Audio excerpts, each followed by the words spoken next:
25, first day of grad school, new building, new people, same imposter syndrome chewing on my brain. Walking down hallway with all the serious academic posters. I'm just trying not to trip over my own backpack. Find my classroom. Advanced research methods. Door half open, people already inside. Take deep breath.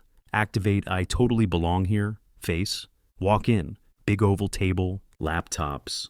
Those special pens people buy when they want to feel important.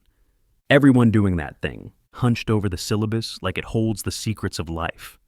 Actually just scanning everyone else like, are you smarter than me? I pick a seat in the middle, safe zone. Not front row, pick me. Not back row, I'm only here physically. Heart pounding. Brain, okay, worst case, you drop out and become a barista. Baristas are valid.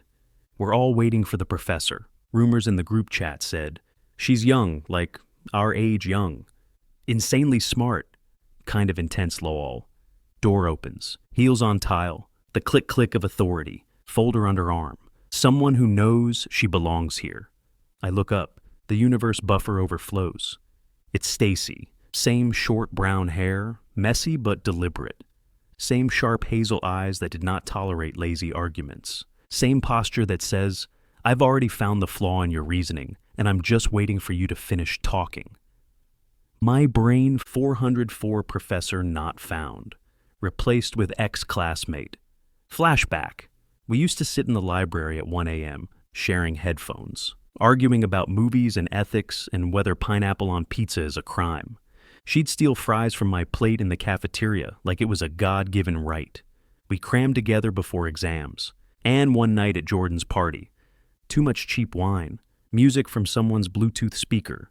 We ended up alone on the balcony. City lights, her shoulder brushing mine. She laughed at some dumb joke I made. Turned to me. I kissed her. She kissed back. Once, twice, then went inside. Next day, me. About last night. Her. I don't want to complicate things. Let's just forget it. Spoiler, I did not forget it. Now she's putting her folder on the front desk, turning to us with a professional smile. Good morning, I'm Professor Carter. Welcome to Advanced Research Methods. Professor Carter, not Stacy. Professor Carter. Someone on my left whispers, she's our age, right? Or am I just decaying faster than normal? I stare, trying to reconcile girl who fell asleep on my notes with woman about to assign me 30-page papers. She starts with the classic script. This course will be demanding. You're here because you're capable. I don't believe in busy work, but I do believe in rigor. Whole class nodding like dashboard bobbleheads. I'm just sitting there thinking, that's the same person who once asked me if glue was technically food at 3 a.m. during finals week. She passes out syllabi, moves around the table gracefully, professional, distant. My pulse is doing dubstep. She gets to my side of the table. I'm ready for something. A glance, a twitch, a mini stroke. Instead, she just slides the syllabus in front of me without looking. Keeps walking. I'm like, oh, we're doing that game. Okay. Class actually starts. And to be fair, she's good, like scary good. Clear explanations, sharp examples, zero filler. The kind of professor everyone screenshots and sends to friends like, she's insane but in a good way. She makes a dry joke about bad methodology. Room laughs. I catch myself smiling. Hate that I'm proud of her. About halfway through class. She writes a question on the board about validity in qualitative research. Turns around. So what's the biggest trap students fall into? Dead silence. Academic graveyard. I know the answer. She knows I know the answer. I know she knows I know the answer. I wait. Nobody volunteers. Her gaze sweeps the room. Lands on me. My heart does a front flip. Anon, she says. Not you. Not, yes, you in the hoodie. My actual name. The way she says it. Tiny stutter in her voice. Like her tongue remembers saying it casually in another life. Everyone looks at me like, how does she know him already? I clear my throat. Fight years of social anxiety. Confusing saturation with convenience, I say. Thinking that no one else is answering my emails equals my sample is complete. Her mouth twitches. The ghost of an old 3 a.m. library grin. Exactly, she says. Good. Turns back to the board. Keeps going. But the tips of her ears are slightly pink. The rest of class, she doesn't call on me again. Barely looks in my direction, like if she doesn't see me. Reality will roll back to factory settings. Class finally ends. She gives the wrap-up speech. That's all for today. Read the first 3 articles on the list. And don't leave it for Sunday night, I can tell. Nervous laughter, chairs scraping, laptops shutting. People line up to introduce themselves. I'm into X field, my background is Y, my research is Z. I stall. Flip through the syllabus I've already read twice. Pretend to care about font choice. Eventually, room empties out. It's just me and her, and the weight of everything we never said. I walk up to the front. She hears my footsteps, goes stiff, keeps stacking papers like they owe her money. I stop in front of the desk. Quietly, so, Professor Carter now? Her hands freeze. She looks up. Full eye contact. Anon, she says. Up close she looks older, not in a bad way, just sharper, more defined. Didn't expect to see you here, I say. She exhales, a tired little laugh, like she's been waiting for this moment and dreading it. I defended my dissertation last year, she says. They offered me a position. I took it. I gesture vaguely at the board, the room, her in the blazer. Guess we're not pulling all-nighters in the library anymore. That earns a real smirk. Some of us keep moving, she says. You're still in school. Master's degree, I protest. It's like adult school. The memory of that balcony kiss might as well be sitting in one of the chairs. I lean on the desk a little, probably breaking 10 unspoken professionalism rules. So, we're just going to pretend we've always been professor and student? Her jaw clenches. Her eyes go cool in that, I dare you to push this way. That's what we are now, she says. In this room, that's all we are. A little cold, don't you think? Can't help it. Have to poke. Her eyes flash. Anon, she says quietly, I work too hard to stand here. I'm not risking it because we once made out as undergrads. I raise my hands in surrender. Hey, I'm not asking you to risk anything. Relax. Her left eye twitches at relax. Some things never change. I turn to leave, but as I pass her, I lean in just enough and mutter, You weren't Carter when you were stealing fries off my plate in the cafeteria. Behind me, I hear her choke on absolutely nothing. I smile all the way out of the room. Whatever this is now, we're both in it. And she definitely remembers. Signed up for a methods lab, the one everyone says is hell but necessary. Walk into lab room, machines humming, smell of disinfectant and despair. Then I see her. Professor Carter, black slacks, white blouse, sleeves rolled just enough to show forearms, glasses balancing on her nose. Expression, I will find your mistake faster than you can blink. My brain, oh no, she's hot. Anon, she says, voice crisp. Your lab partner dropped the course. You'll be working with me this week. Internal screaming. With you? But you're the professor. She tilts her head, smirks. I'm also the only one who understands this machine, and you need to pass. Fair point, but also rude. First session starts. She's all business, precise instructions, zero small talk. 10 minutes in, she leans over me to check my laptop. Her hair brushes my cheek. Smell of coffee and something expensive. My entire nervous system blue screens. Anon, you're not listening, she says. No, I am. I swear, She points at the screen. I've typed my own name where a reagent label should be. You just entered Anon into the chemical equation.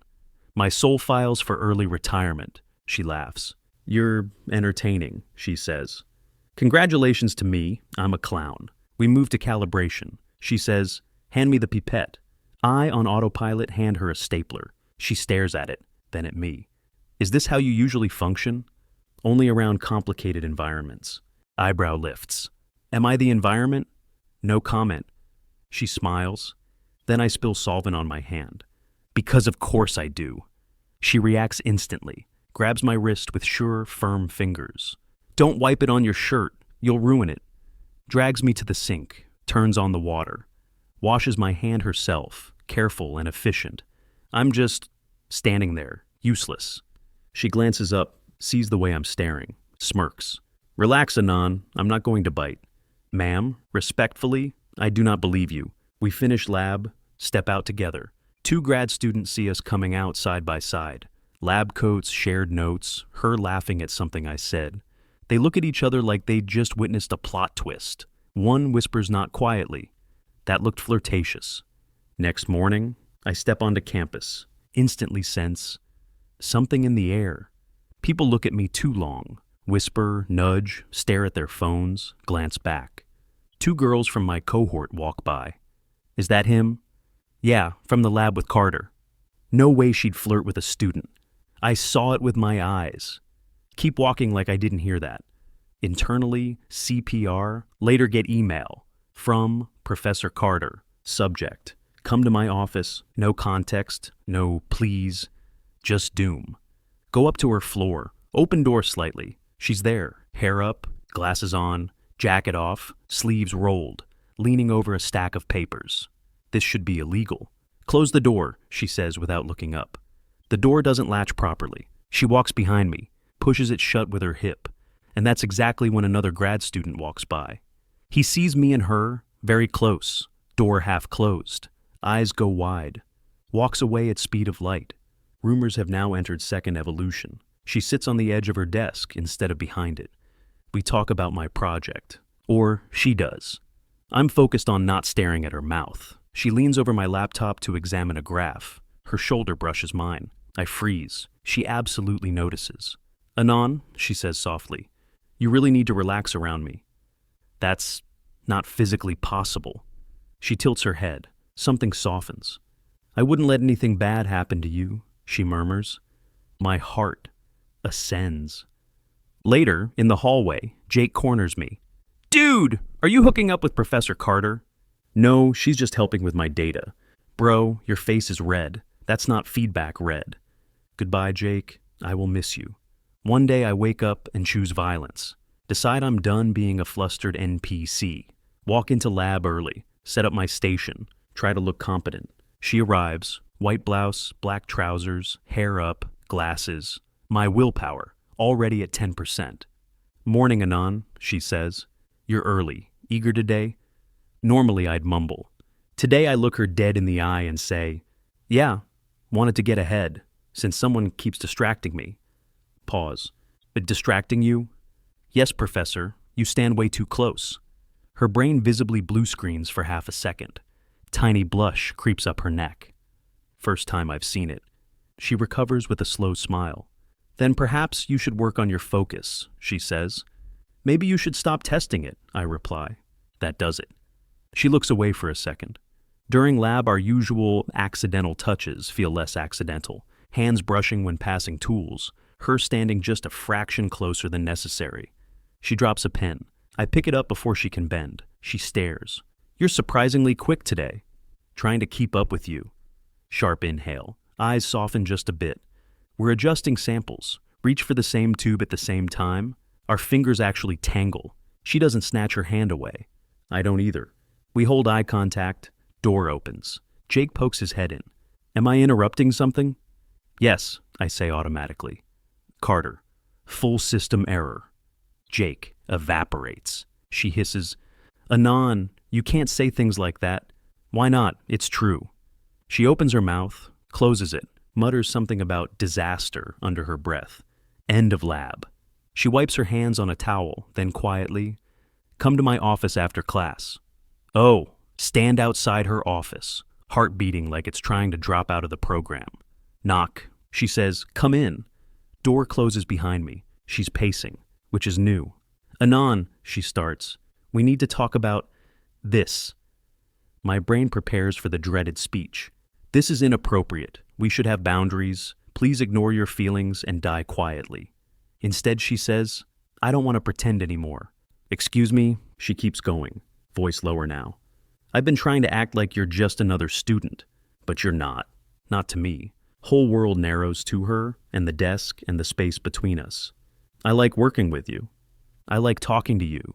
You're smart. You're steady. You don't treat me like I'm some untouchable thing. She steps closer. This is complicated. It could be a mess, but I want to see where it goes. She looks up at me, eyes suddenly unsure. Unless you don't want that?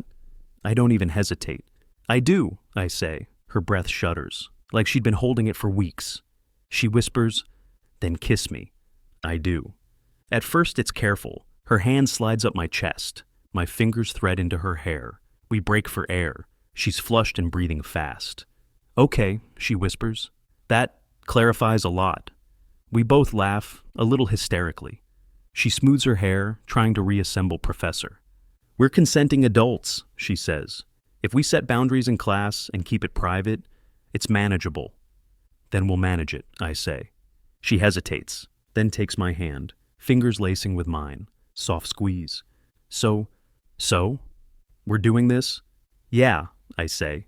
We're doing this. Secretly dating my professor now. Life has turned into a stealth mission. On campus, Professor Carter, neutral face, no lingering looks. Off campus, Stacy. Soft smiles, stolen kisses. She texts me during her own lectures. Carter, stop smirking, I can see you from here. Me, I'm taking notes. Carter, your notebook is upside down. Rumors run wild. Some people think she's seeing a mysterious older man from another department. Others think she's just sleeping better. Nobody suspects the idiot in the second row. Then November hits. Night before Thanksgiving. Phone buzzes. Carter, no class tomorrow. If you don't have plans, you could come to my place. It's not formal. Not formal equals meet the parents DLC, apparently. I say yes immediately. Next day I show up with a pumpkin pie. She opens the door, no glasses, soft sweater, jeans, hair down around her shoulders. I actually forget my own name. You came, she says softly. You invited me, I shoot back. Inside, the living room TV is blasting Demon Slayer. Subtitles flying, people screaming. Nezuko Roundhouse kicking demons. Her parents are in the kitchen arguing about mashed potatoes. Carter shrugs. Family tradition, we watch whatever the hell we want. They don't care. We sit on the couch. We start one episode, then 2, then 5. She's surprisingly intense about anime. Leans forward during every big moment. Whispers strategy. Mutters, "Oh, you're dead," at villains. During one fight scene, she quietly punches the air and says, "Let him cook." I choke on my drink. She glances at me. What? Nothing. You're just very into this. You're not judging. I like it. She blushes, tries to hide behind her hair. Slowly our shoulders drift together. Tiny point of contact. Neither of us moves away. Eventually her mom calls us to dinner. Her parents are warm, chaotic, loud. Mom, "So, you're Anon? I've heard that name." Carter visibly dies inside. Dad shakes my hand like he's measuring my bone density. "What are you studying? How'd you meet? Are you giving her too much trouble?" Carter kicks him under the table. After food, she claims we need fresh air, drags me outside. Air's cold. She stands a little closer than necessary. For once she's quiet. Then, "Anon?" "Yeah." She stares out at the street. "You're easy to be around," she says softly. That's not normal for me. I swallow. "You're easy to be around too." She huffs. "I'm serious." "So am I." She looks at me. We go back to the house. Her mom gives me leftovers. Her dad sends me home with unsolicited life advice. Before I leave, her mom whispers, "She likes you. Don't be an idiot." Too late, lady. I'm already in deep. Monday after Thanksgiving. Walk onto campus feeling way too warm inside for this weather. Immediately notice. The stairs have leveled up. People don't even try to hide it. Hear someone whisper, he spent Thanksgiving at her place. He met her parents. That's basically marriage in academic terms. I want to crawl into a locker, see Carter in the hallway. We pass each other, other people around. She says loudly, "Mr. Anon, please don't forget to submit your report." Then, under her breath as she passes, "I like that sweater." My heart shrieks. Later that day, I'm going up the stairs. She's coming down. No one around. She slows. "Anon?" "Yeah?" "About Thanksgiving. I hope you don't regret it." I open my mouth to answer. She steps on the edge of a slightly uneven stair. Ankle wobbles. She stumbles forward. Reflexes take over. I grab her around the waist. Steady her. Suddenly we're very close. She's holding my shoulders. I'm holding her. Faces inches apart for a split second. We both lean in. Then 3 students come around the corner. They freeze mid-step. Girl number 1. "Oh my God." Girl number 2. They're totally... We jump apart like guilty teenagers. Carter's face, crimson. My life, over. Later that day, she yanks me into her office, shuts the door firmly. Okay, she says. We can't pretend nothing's happening anymore, clearly.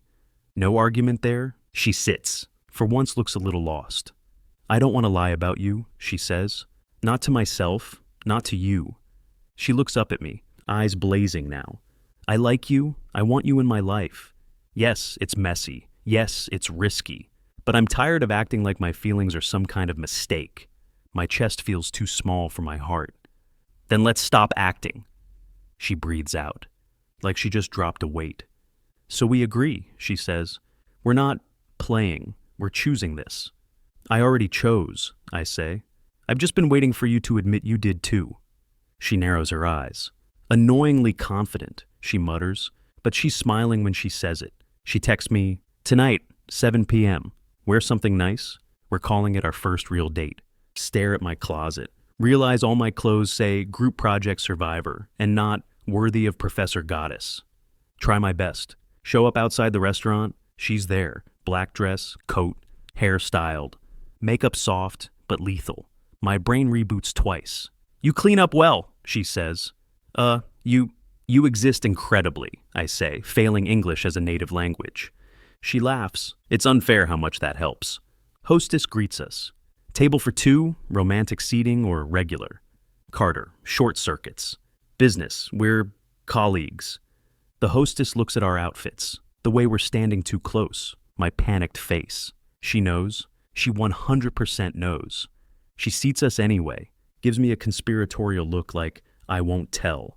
We order food, talk about non-university things, her favorite books, my weird undergrad stories, her accidentally microwaving metal in a shared staff room once. Dessert time. We share chocolate mousse, making eye contact across tiny spoons like some cheesy rom-com. I try to feed her a bite, very smooth, very cinematic in my head. In reality, the spoon tips at the last second. Chocolate lands on her dress, right near the neckline. We both freeze. She looks down, then at me. Smooth, she says dryly. I'll fix it, I panic, grabbing a napkin. She smacks my hand away faster than light. You are not wiping my chest in public like this is badly written fan fiction. We both break into helpless laughter. The couple at the next table glances over, probably assumes we've been dating for years. We walk out after dinner, cold night air, streetlights making everything soft. She loops her arm through mine, casual, like it's the easiest thing in the world. My heart is doing 200 beats per minute cardio. Despite the chocolate assault, she says, this was the best date I've had in a long time. Wait until date 2, I say. That one will involve at least 50% less moose-related crime. She rolls her eyes. At her building door, she pauses. Anon, kiss me goodnight, she says. I do. The kind of kiss that says, we're not rushing, we're building. She pulls back. Next time, she murmurs, my place. My brain, blue screen, she smirks. Good night. Door closes. I stand there grinning like a complete idiot. Life settles into a strange rhythm. On campus, brief nods, formal emails, nothing suspicious. Off campus, late night texts, movies on her couch, me cooking while she criticizes my knife skills. She corrects my drafts. I fix her printer. We argue about which anime is superior. Sometimes we lose track of time, talking until 3 a.m. Students whisper theories about who she's seeing. They're all wrong. None of them suspect it's the guy who once typed his own name into a formula. I finish my degree, walk across the stage, shake hands, pretend my future isn't entirely terrifying. After the ceremony, she finds me in the crowd. No longer my professor, now just Stacy. She hugs me, not the formal teacher proud of student hug. The, I watched you fight your way here, and I'm so damn proud of you, hug. Her mouth near my ear. She whispers, you made it. I barely hold it together. Few months later, I book a table at the same restaurant as our first official date. Text her, dress nicely. She shows up, same hostess, same table. This time, I manage not to spill anything on her. After dinner, I pull out a small velvet box. She freezes mid-sentence, eyes wide, breath caught. Anon, my hands are shaking but my voice isn't. Open the box, marry me. For a moment, she just stares, then laughs in this half-sob way, then leans across the table and kisses me. knocks the air out of my lungs. The waiter discreetly turns around and walks away. She finally pulls back long enough to say, "Yes, yes. Obviously, yes." "Wedding day," her colleagues whisper. "Is that the student?" "I thought it was a rumor." "Honestly, good for her," my friends whisper. "Bro married his professor." Peak main character energy. During vows, I say, "You were never just my professor. You were the one thing that made all the chaos make sense." She rolls her eyes at the cheesiness, but she's crying anyway. We kiss, people clap. Fast forward, we live together now. Joint Netflix, joint dishes, joint life. One evening we're on our balcony, city lights below. She leans against my chest. "Can you believe we pulled it off?" she asks. "The secret dating, the rumors, half the department thinking you were seeing a mysterious older man." She laughs. "I meant ending up here, with you." I kiss the top of her head. "Yeah," I say. "I always hoped it'd be you." "Liar." "Maybe, but I knew anyway." She turns, kisses me. And that's it. The professor. And the student who typed his name into equations and spilled chocolate on her dress. Now, just two idiots in love, arguing about whose turn it is to do laundry. Best long-term research project of my life.